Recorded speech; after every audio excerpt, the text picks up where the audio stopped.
ನಮಸ್ತೆ ಫ್ರೆಂಡ್ಸ್, ನಂದಿ ವ್ಲಾಗ್ಸ್ಗೆ ಸ್ವಾಗತ ಸುಸ್ವಾಗತ. ನವ ವಧುವರರ ಔತಣಕೂಟದ ವ್ಲಾಗು ನಾನು ಚಿಕ್ಕದಾಗಿ ಮಾಡಿದ್ದೀನಿ. ಖಂಡಿತವಾಗ್ಲೂ ವಿಡಿಯೋನಂತೂ ಎಲ್ಲೂ ಸ್ಕಿಪ್ ಮಾಡ್ದಿರ ನೋಡಿ. ಯಾವ ರೀತಿ ಇದ್ದಾರೆ ಹೆಣ್ಣು ಗಂಡು ವಧುವರರು, ಹಾಗೆ ಏನೆಲ್ಲ ಪ್ರಿಪ್ರೇಷನ್ ಮಾಡ್ಕೋಬೇಕಾಗತ್ತೆ ಗೊತ್ತಿಲ್ಲದವ್ರಿಗೆ ಹೇಳ್ತಾ ಇದ್ದೀನಿ. ಅವ್ರವ್ರ ಮನೆ ತಕ್ಕಂಗೆ ಇರುತ್ತೆ ಒಂದೊಂದು ಸಂಪ್ರದಾಯ ಅನ್ನೋದು. ಮತ್ತು ಏನೆಲ್ಲ ಅಡುಗೆ ಎಲ್ಲ ಮಾಡಿದ್ದೆ ನಾನು ಅಂತ ಈ ವಿಡಿಯೋದಲ್ಲಿ ತಿಳಿಸ್ತೀನಿ. ಎಲ್ಲೂ ಸ್ಕಿಪ್ ಮಾಡ್ದಿರ ವಿಡಿಯೋನಂತೂ ಖಂಡಿತವಾಗ್ಲೂ ಪೂರ್ತಿಯಾಗಿ ನೋಡಿ. ಹಾಗೆ ನಿಮ್ಗಿಷ್ಟ ಆದರೆ ಇನ್ನೊಬ್ರಿಗೆ ಶೇರ್ ಮಾಡಿ. ವಿಡಿಯೋಗೊಂದು ಲೈಕ್ ಕೊಡೋದು ಮರಿಬೇಡಿ. ಸಬ್ಸ್ಕ್ರೈಬ್ ಮಾಡ್ತಿರೋರು ಸಬ್ಸ್ಕ್ರೈಬ್ ಮಾಡಿ. ಆವತ್ತಿನ ದಿನ ಅಂದರೆ ವಧುವರರು ಬಂದಿದ್ದ ದಿವಸ ಸ್ವೀಟ್ ಮಾಡಬೇಕಲ್ವ. ಹಾಗಾಗಿ ಒಬ್ಬಟ್ಟು ಅಂದರೆ ನಮ್ಮ ಮನೆಗಳಲ್ಲೇ ಫೇಮಸ್ಸು ಅಂತಲೇ ಹೇಳ್ಬೋದು.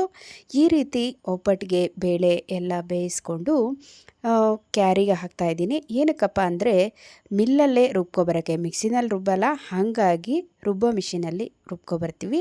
ಹಾಗೆ ಅದೇ ಪಾತ್ರೆ ಒಳಗೆ ಬಸ್ತಿಟ್ಕೊಂಡಿರೋ ನೀರು, ಬೇಳೆ ನೀರಿಗೆ ಹಸಿ ಕರಿಬೇವಿನ ಸೊಪ್ಪು ಹಾಕೋದ್ರಿಂದ ಒಬ್ಬಟ್ಟಿನ ರಸ ಅಂತೂ ಸಖತ್ ಟೇಸ್ಟಿಯಾಗಿ ಬರುತ್ತೆ. ಇದು ನಮ್ಮನೆ ರೆಸಿಪಿ. ಮತ್ತು ಕಾಳುಳಿ ಮಾಡ್ಕೊಂಡಿದ್ದೆ ಸೈಡ್ ಡಿಶ್ಶಿಗೆ ಅಂತ. ಕಡಲೆಕಾಳು, ಆಲೂಗಡ್ಡೆ, ಬದನೆಕಾಯಿ ಎಲ್ಲ ಹಾಕಿ ಹುಳಿ ಮಾಡಿದ್ದೆ.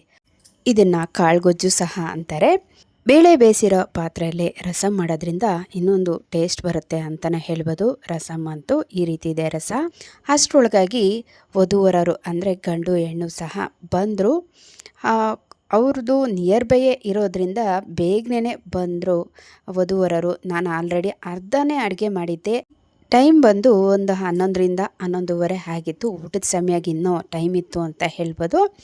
ಹಾಗೆ ಒಂದು ವಿಡಿಯೋ ಇರಲಿ ವಧುವರರದು ಅಂತ ವಿಡಿಯೋ ಮಾಡ್ಕೊಳೋಣ ಅಂತ ವಿಡಿಯೋ ಮಾಡ್ಕೊತಾ ಇದ್ರೆ ಆ ಹುಡುಗಗಂತೂ ತುಂಬಾ ನಾಚಿಕೆ ಸ್ವಭಾವ. ಹಾಗಾಗಿ ಬೇಡಕ್ಕ ಅಂತ ಹೇಳ್ತಾಯಿದ್ರು. ಇಷ್ಟಿಗೂ ಈ ವಧುವರರು ನನಗೇನಾಗಬೇಕು ಅಂದರೆ ನಮ್ಮ ಸೋದರತ್ತೆ ಮೊಮ್ಮಗಳು ಆಗಬೇಕು. ಹೆಣ್ಣು ಗಂಡಿಗೆ ಟೀ ಕೊಟ್ಬಿಟ್ಟು ಹಾಗೆ ಚಿತ್ರಾನ್ನ ಎಲ್ಲ ರೆಡಿ ಮಾಡಿದೆ. ಚಿತ್ರಾನ್ನಕ್ಕಿಂತ ಇನ್ನೊಂದು ರೆಸಿಪಿ ಇಲ್ಲ ಅಂತ ಹೇಳ್ಬೋದು. ಎಷ್ಟೇ ಬಾತುಗಳು ಬಂದಿದ್ರೂ ಕೂಡ ಅಷ್ಟೊಂದು ಟೇಸ್ಟಿಯಾಗಿರುತ್ತೆ ಲೆಮನ್ ರೈಸ್ ಅನ್ನೋದು.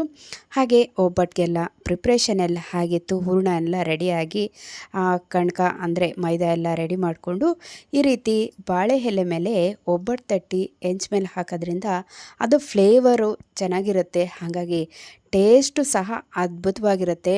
ಇಷ್ಟಿಗೂ ನಾನು ಹೇಳೋಕ್ಕೆ ಇಷ್ಟಪಡ್ತೀನಿ, ನಮ್ಮನೆ ಒಬ್ಬಟ್ಟು ಬಿಟ್ಟರೆ ನನಗೆ ಎಲ್ಲೂ ಸಹ ಒಬ್ಬಟ್ಟಂತೂ ಇಷ್ಟ ಆಗಲ್ಲ. ಯಾಕೆ ಅಂತ ಗೊತ್ತಿಲ್ಲ. ನನಗಂತೂ ತುಂಬಾ ಫೇವ್ರೇಟು ಒಬ್ಬಟ್ಟು ಅಂದರೆ. ಅಷ್ಟೊಂದು ಇಷ್ಟ. ಬಿಸಿ ಬಿಸಿ ಒಬ್ಬಟ್ಟು ಜೊತೆಗೆ ತುಪ್ಪ ಜೊತೆ ಇದ್ಬಿಟ್ರೆ ಅಬ್ಬಾ ಎಂಥ ಊಟ ಅಲ್ವಾ. ನೋಡಿ ಎಷ್ಟು ಚೆನ್ನಾಗಿ ಬಂದಿದೆ ನಮ್ಮನೆ ಒಬ್ಬಟ್ಟಂತೂ. ಹಾಗೆ ವಧುವರರಿಗೆ ಊಟಕ್ಕೆ ಸಹ ಇಟ್ಟೆ. ನಮ್ಮ ಮನೆಯವರು ಊಟಕ್ಕೆ ಕೂತ್ಕೊಂಡು ಜೊತೆಯಲ್ಲಿ ಊಟ ಮಾಡ್ತಾ ಇದ್ದಾರೆ. ಏನೆಲ್ಲ ಅಡುಗೆ ಮಾಡಿದ್ದೆ ಅನ್ನೋದನ್ನು ಸಹ ನಿಮಗೆ ಒಂದೊಂದಾಗಿ ಎಲೆಗೆ ಬಡಿಸ್ತಾ ನಿಮಗೆ ತಿಳಿಸ್ತೀನಿ. ಏನು ವಧುವರರು ಅರ್ಧ ಒಬ್ಬಟ್ಟು ಸಾಕುಪ್ಪ ಅರ್ಧ ಅಂತಾರೆ. ನಾವೆಲ್ಲ ಆದರೆ 2ರಿಂದ 3 ತಿಂತಾಯಿದ್ರಿ, ಇವರಂತೂ ಅರ್ಧಂಬರ್ಧನೇ. ಹಾಗೆ ನಾನು ಊಟ ಮಾಡೋಣ ಅಂತ ಬಾಳೆ ಎಲೆ ಮೇಲೆ ನೀರು ಹಾಕ್ಕೊಂಡು ಮೊದಲಿಗೆ ಉಪ್ಪು, ಹಾಗೆ ಕೋಸಂಬರಿ, ಹಾಗೆ ಕಾಳುಗೊಜ್ಜು ಅಂದರೆ ಕಡಲೆಕಾಳು ಹುಳಿ, ಮತ್ತು ಉಪ್ಪಿನಕಾಯಿ ಇನ್ಸ್ಟೆಂಟಾಗಿ ಮಾವಿನಕಾಯಿಂದ ಉಪ್ಪಿನಕಾಯಿ ಹಾಕಿದ್ದೆ. ಹಾಗೆ ಸೈಡ್ಗೆ ಅಂತ ಹಪ್ಪಳ, ಮತ್ತು ಬಿಸಿ ಬಿಸಿ ಒಬ್ಬಟ್ಟು ಮಾಡಿಕೊಂಡು 2 ಸ್ಪೂನ್ ತುಪ್ಪ ಹಾಕ್ಕೊಂಡು ತಿಂದೆ ಅಂತೀರಾ. ಆಹಾ, ಅದ್ಭುತ ಅದ್ಭುತ ಅದ್ಭುತ ಅಂತಲೇ ಹೇಳ್ಬೋದು. ಇಷ್ಟು ಸರಿ ಹೇಳ್ತಾ ಇದ್ದೀನಿ ಅಂತ ಬೇಜಾರು ಮಾಡ್ಕೊಂಬಿಡಿ, ನನಗಂತೂ ತುಂಬಾ ಇಷ್ಟ. ಹಾಗೆ ಲೆಮನ್ ರೈಸ್ ಎಂಥ ಬಾತ್ರಿ. ಲೆಮನ್ ರೈಸ್ ಮುಂದೆ ಅದೆಲ್ಲ ವೇಸ್ಟೇ ಅಂತ ಹೇಳ್ಬೋದು. ಹಾಗೆ ಅನ್ನ ಅಂದರೆ ವೈಟ್ ರೈಸ್ಗೆ ರಸಮ್. ನಾನು ಊಟ ಮುಗಿಸ್ಕೊಂಡು ವಧುವರರು ಹೋಗಬೇಕು ಅಂದರು. ಹಾಗಾಗಿ ಅವ್ರಿಗೆ ಕುಂಕುಮ ಕೊಡೋಣ ಅಂತ ಸೀರೆ ತಂದಿರಲಿಲ್ಲ. ಸೀರೆ ಬದಲಾಗಿ ಡ್ರೆಸ್ ತಂದೆ, ಯಾವುದಾದ್ರೂ ಕೊಡ್ಬೋದು.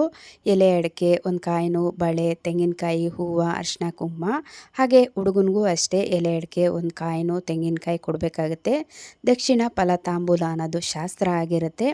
ಹಾಗೆ ಇಬ್ಬರಿಗೂ ಅರಿಶಿನ ಕುಂಕುಮ ಕೊಟ್ಟು ತಾಂಬೂಲನೂ ಕೊಟ್ಟು ಅವರು ರೆಡಿ ಆದರು. ನಾವು ಹೊರಡಬೇಕು, ಬೇರೆ ಕಡೆ ಹೋಗೋದಿದೆ ಅಂತ. ಇಷ್ಟಕ್ಕೂ ಹುಡುಗ ಹುಡುಗಿ ಹೆಸರು ಬಂದು, ಹುಡುಗ ಹೆಸರು ಮಹೇಶ್ ಅಂತ, ಹುಡುಗಿ ಹೆಸರು ಭಾರ್ಗವಿ ಅಂತ. ಚೆನ್ನಾಗಿದೆ ಅಲ್ವಾ? ನಿಮ್ಮ ಮನೇಲಿ ಯಾವ ರೀತಿ ಔತಣಕೂಟ ಅನ್ನೋದು ಏರ್ಪಡಿಸ್ತೀರಾ ಅಂತ ಕಮೆಂಟ್ ಮೂಲಕ ತಿಳಿಸಿ. ಇನ್ನೊಂದು ಹೊಸ ವಿಡಿಯೋ ಜೊತೆ ನಿಮ್ಮೊಂದಿಗಿರ್ತೀನಿ. ಅಲ್ಲಿವರೆಗೂ ನಮ್ಮ ನಂದಿ ವ್ಲಾಗ್ಸ್ನ ವೀಕ್ಷಿಸ್ತಾ ಇರಿ. ವೀಕ್ಷಿಸಿದವರೆಲ್ಲರಿಗೂ ಧನ್ಯವಾದಗಳು.